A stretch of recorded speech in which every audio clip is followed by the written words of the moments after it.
Chapter 14. The Fairy's Plan. Eris found him first. She materialized her appearance still oddly human-ish at the very edge of the iron that ringed the tomb, and her eyes widened when she caught sight of what he was carrying. It was impossible to hide the shield, and Philip peeked around the fence to see if any of Brenna's companions were near. Eris beckoned him forward. "Please do not take this the wrong way, but I cannot believe you are holding the shield of virtue," she said. "We've done it." "We have," said Philip, confused by her outstretched arms. "I thought you couldn't hold this." "Put it down, you—" She gestured for him to drop it, and when he did, she threw her arms around his shoulders. "I am so proud of you!" Philip flushed and patted her back. "Thank you."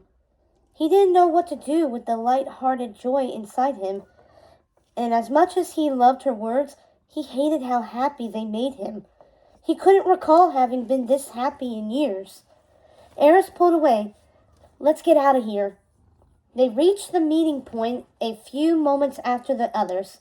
The stench of smoke hung in the air, thickening as they drew near.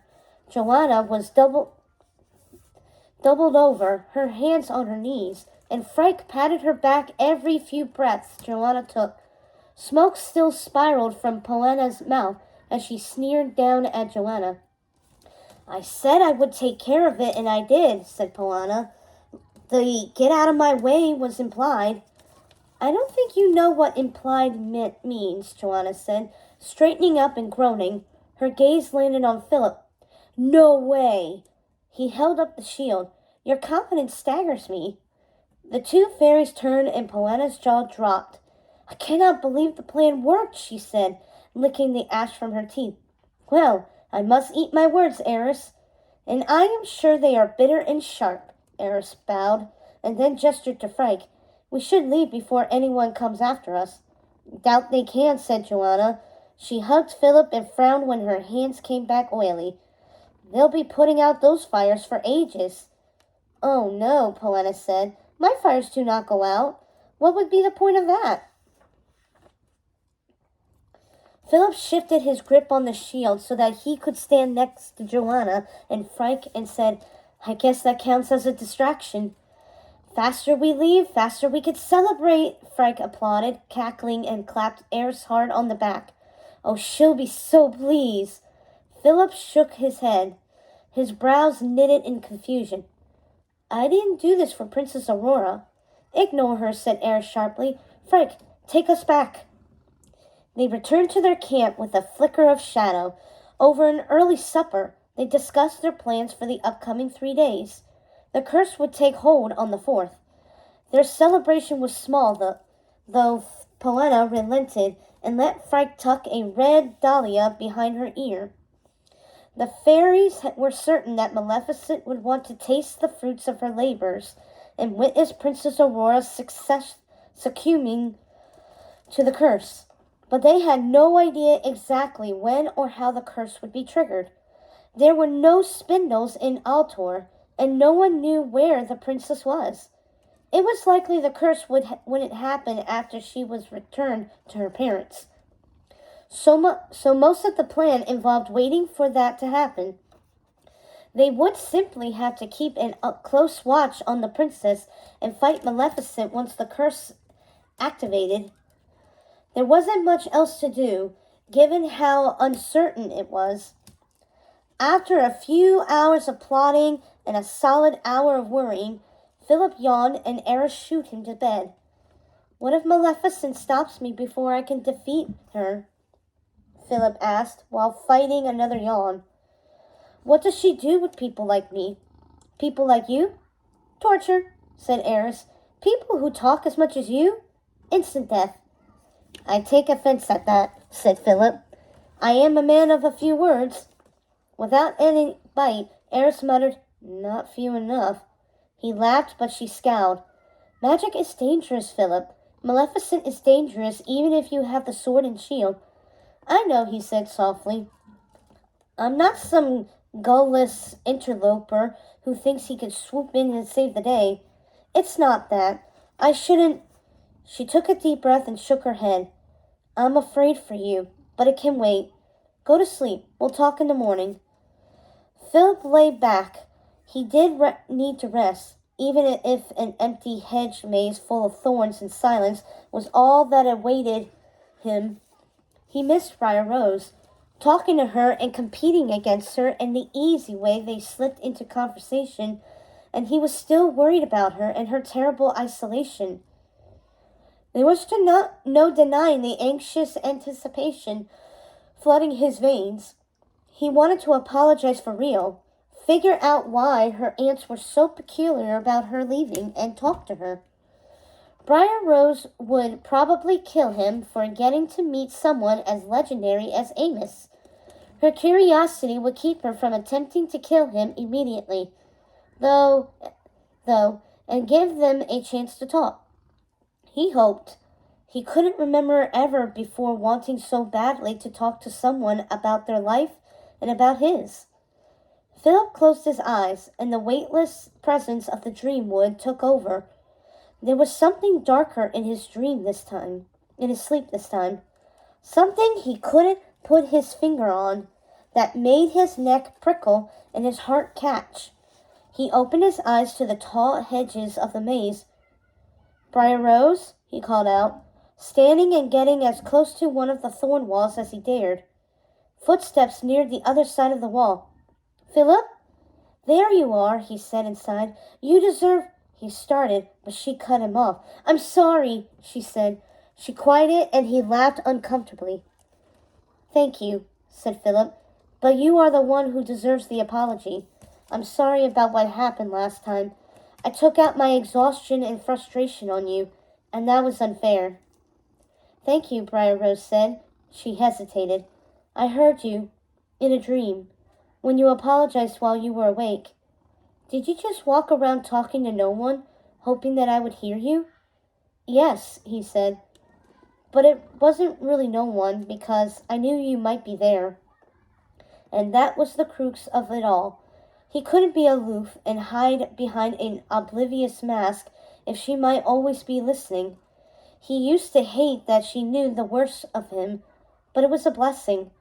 She had never used his past against him until he did it to her, and he had taken her presence for granted. He had never had to face his nightmares alone. She'd always been with him. He owed her the same help and companionship. I heard part of your argument with your aunts.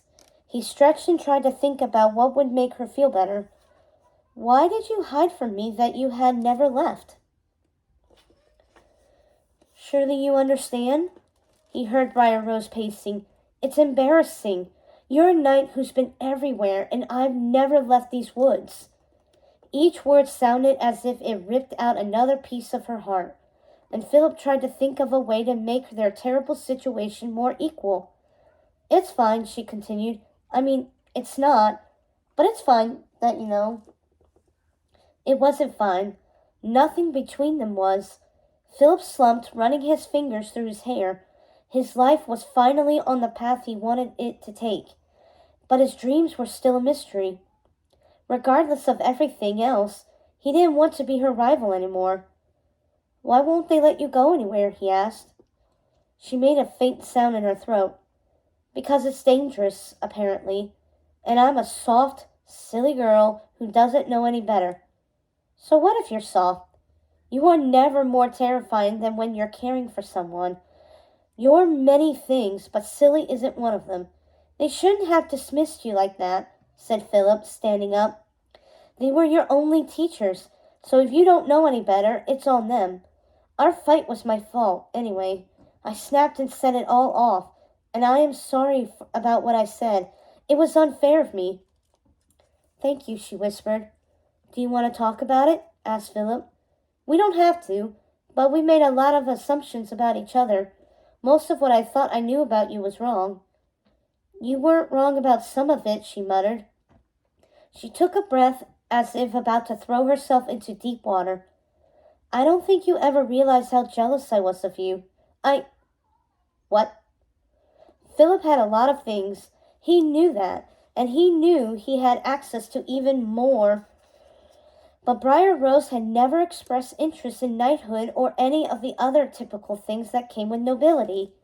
She had never spoken of him with envy, only derision, unless he had been completely mistaken. I know your father isn't ideal and you feel trapped, too, and I'm sorry, but you get to do so many things, she said, and, from the sound of it, sat down hard in the maze. Of course I talk to the animals. Of course I pretend all the stories are about me. Of course I lie, even if it is just to myself. The truth is so dull and deadening. My aunts taught me to be proper and accommodating, but why do I always have to be the understanding one? Why do I have to relent and wait every single time? What is the point of my life if all I ever do is read and study and stare out into the woods, wondering if there's more? I want to matter, Philip. I can't be this small much longer. Philip winced at the deep despair in her tone, the way her voice faltered as if acknowledging her defeat would break her. And he pressed his knuckles into his eyes to keep from crying. You're not small, he said. My opinion might not count for much, but you take up so much space in my mind. All those dreams we shared, old and new, are some of the best and worst memories I have. I hate that you understand me so well, but when we were younger, knowing that you might have been listening was all that kept me going. Briar Rose gasped as Philip nearly stuttered, his words surprising him. He had never said them aloud. He had never admitted them to himself until the past few days. His father's realizing he wasn't the prince he wanted had hurt Philip, but his mysterious dream girl's realizing he wasn't perfect had been terrifying. Your life means something, he said. You're you, bossy and demanding, and so kind you forget to take care of yourself in pursuit of helping others. You once kept a rabid dog company after it was too far gone to help. You believe in things so strongly it makes me believe them, and half the time I don't even know what you're arguing for, just that you're convincing. You once told a rabbit to leave your garden alone, and it did. She laughed. And do you know the worst part? He asked. I was so jealous of how you got to plan your studying schedule and how you got to decide everything you did and had no one setting expectations for you. It's easy to be envious of someone when you think you know their life, but you can't ever, can you? We've been there for so much of each other's lives, and look how we ended up. I was so wrong about you. Niceties don't suit you, she said, but let out one of those unrestrained laughs. I know what you thought about me, that I couldn't be hurt because no one was around to hurt me, and because my aunts loved me dearly. But they had expectations for me. Unlike your father, they rarely voiced them, so I was always trying to guess what they wanted. Philip swallowed, remembering all the times he had wanted his father and then gotten him, but had been unhappy with what happened. That sort of crowded isolation and unspoken rules was a deep ache. You terrify me, he said. We are alone, but you are much braver and more accomplished than I am, and I'm never admitting that again, so don't even ask. When we were children, I thought you were the bravest, most interesting person in the world, and then you heard what happened at my first tournament. I was so excited for the jousting and fighting and finally winning. You were, she said. It was cute, though. You were 11 and barely old enough to compete.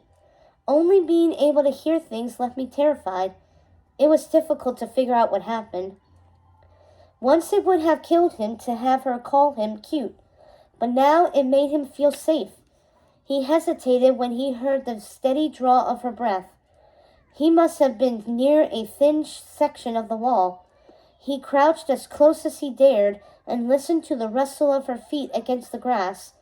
All the proof that she was real and there, and she understood. It was terrifying, he said, breathing faster than he wanted. It was hard to think about even now, years out from the day. I was jousting, and I was the youngest there. It was for show, I know, but I was still so much smaller and already afraid of these giant knights in full armor. I'd practiced before, but never in front of so many people. That first bout, I could feel my heart in my chest, and the armor I was in was so stifling. It was like everything was louder and bigger, and suddenly, even lifting my arms was hard. Then the match started, he said slowly. Philip never talked about it. Recounting it seemed dangerous, as if the words would choke him.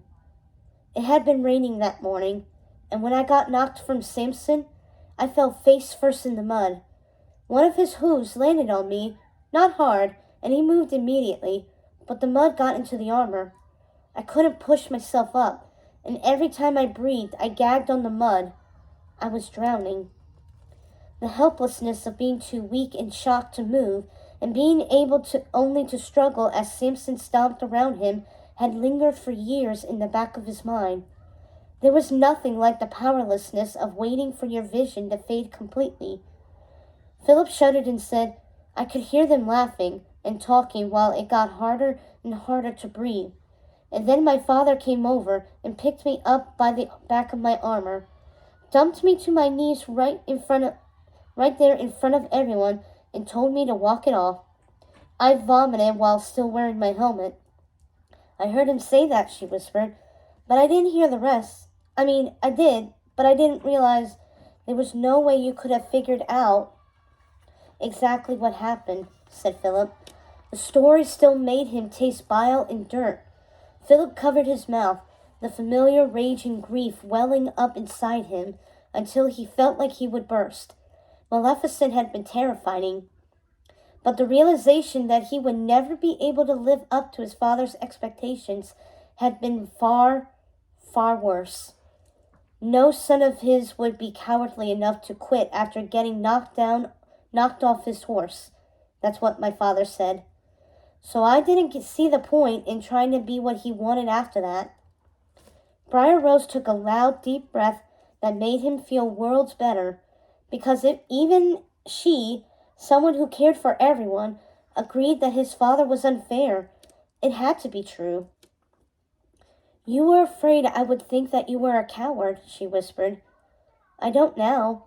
I wouldn't have then, if it helps. It's the worst insult for a knight, Philip shrugged. And I thought you were some girl rebelling against normal rules. I never thought you paid attention to me, Briar Rose said softly. I know you had to, obviously, but I never thought you actually cared enough to remember. Yeah, well... Philip felt his face growing warm and covered his smile with a hand before remembering that she, fortunately, couldn't see. I guess we're both wrong about some things. The silence that grew between them, broken only by her barely audible laughs, was comfortable and calming. Philip rubbed his chest and tried to pinpoint the flutter behind his ribs as he imagined her sitting on the other side of the thorn wall. He hoped she was smiling too. Telling the story hadn't felt good, but making sure she knew the details made him feel better.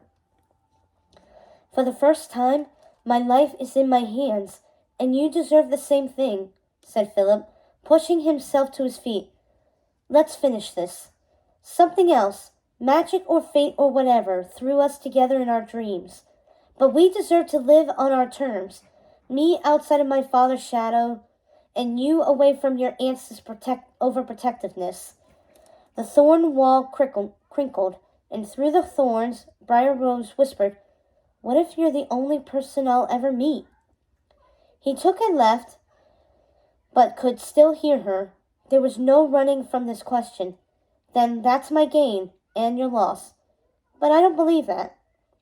Suddenly, a pale white hand poked through the thorn wall, and he leapt back. Come here, Briar Rose said. How? Philip reached out, her fingers brushing, and he shivered. Her skin was warm like the sun on a spring day. He grinned and traced the lines of her palm. A vine twisted around her wrist. He tapped her hand. Get out of there before the thorns eat you. She yanked her arm in with a hiss. It was worth a shot. They walked in silence for a while until she sighed. You wouldn't have told me that story a few weeks ago, and you never would have been that sentimental, said Briar Rose. You make it sound like everything is my fault. She chuckled. Was that not what you agreed to? Ah, there it was. The teasing rivalry without the weight of anger or secrets. Absolutely not. Philip peeked around the corner of the maze. I'm simply distracting you so I can reach the end of the maze first. Until recently, I was worried you didn't know what a maze was, she said. It's sort of nice. I had never been in one before. He wished he could picture her more fully, the blush speckling her cheeks, the glint of her eyes in the forest light, or the gestures she made with each word. The way she spoke and cared was beautiful. He wasn't as much concerned about what she looked like as he was desperate to see how she moved through the world. The very idea of seeing her filled him with an exhilarating anticipation. Sorry, I have to know, he said, rubbing his face, even though she couldn't possibly know he was blushing. How is it possible that you've never met anyone else? Don't you need firewood or food or medicine? Have none of you ever gotten hurt or sick? Hurt? Yes, she said, but we have ways to stop us from getting sick. Philip latched on to the warbling uncertainty in her tone. What do you mean? Haven't you ever caught a fever or sneezed? Of course I've sneezed, she said, but her exasperation lacked the bitterness it would have had before. Back in the old days, people might get sick, but we have ways to deal with that now. Do we? Philip narrowed his eyes at the thorn wall. That was the most suspicious thing she had ever said, and he had once heard her refer to a bear as a good friend. Don't you remember when I was sick 2 years ago and stuck in bed? That was just for a day, said Briar-Rose. No wonder their assumptions about each other had led to miscommunication. For 2 weeks, he said. I was in bed ill for 2 weeks. What? She asked. How is that possible? My aunts always make me feel better right away. Tonics mostly. Surely you have them. We have tonics, but none that work that quickly, said Philip. Her aunts seemed odder and odder. Have you ever gotten a cut? All the time. Why? She asked. My aunts always murmur over it and argue about what to do. But then they do the same thing every single time. Wrap it up, and it's fine by morning. Huh. He tried not to sound as interested as he was. He could practically hear her narrowing her eyes. Don't get too curious. You're not going to abandon everything else on your plate and try to find me, are you? I don't think I could do that without dying. He laughed and shook his head. And what if we stop dreaming of each other when we meet in the waking world? These dreams are the most stable thing in my life other than Samson and Joanna. He turned the next corner of the maze. The walls were thinner here, as if they couldn't keep up with the distance the vines were trying to cover. And there were gaps. They weren't large, but they were there and didn't snap shut on his nose when he peered through them. A vine whipped out, slower than normal. Philip batted it away. The thorns were smaller too. And then he saw it. A flash of hair, like burnished gold, in a plain, pale dress. Philip? Briar-Rose called, breathless. If you turn right, what do you see? Philip stepped around the corner. The end of the maze loomed. He could make out the old dreamwood beyond the last hedge, trees looming over the twisting thorn walls that composed the maze. He sprinted, his heart pounding, and his mind racing at what might be awaiting him, and skidded into the familiar wood. To his right, a young woman ran out another opening in the hedge maze. She gasped and spun to face him. Briar-Rose was more like a willow tree than a flower. She was tall and lithe, stepping across the grass as if she didn't want to crush it. Her hair was loose and free and tumbled over her shoulders with the same pale gold tint as late autumn leaves. The only part of her as bright as petals was her violet eyes, rimmed in red. Philip tried to speak and had no words. She was distressingly real and beautiful and oh so near for the first time. And he was afraid to break whatever magic had gifted them this. Philip? She asked, staring up at him, and a half-smile graced her lips. Oh, I thought there would be a reward. She was perfect. You are as prickly as your namesake, he said, raising a hand to his chest and then dropping it once he realized he was shaking. Already you wound me. She laughed. I am a much better reward than you. His imaginings hadn't done her justice, and he had to clear his throat to keep his voice from wavering. You're all right, said Philip.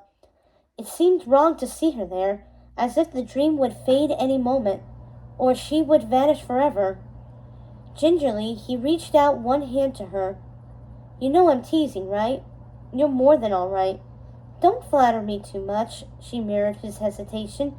I won't know what to do with you if you stop teasing me. You'll never be in danger of me flattering you too much, he said, bowing until they were nose to nose and their hands were almost touching. I don't care for that gleam in your eyes at all. Briar Rose bridged the gap, barely lacing their fingers together, and Philip's heart leapt. He couldn't recall the feeling, like the air in his lungs had been replaced with something lighter, and he was the one wrong step away from floating into the sky. He knew that he didn't hate Briar Rose, but he hadn't realized how long his feelings for her had been so soft, and he didn't hate that. So you are real, he whispered, and pressed his forehead against hers. Briar Rose closed her eyes and arched closer, her words a whisper against his lips. Prove it. And suddenly, with a grip as sharp as a dragon's claws, he was ripped from the dream and her touch entirely.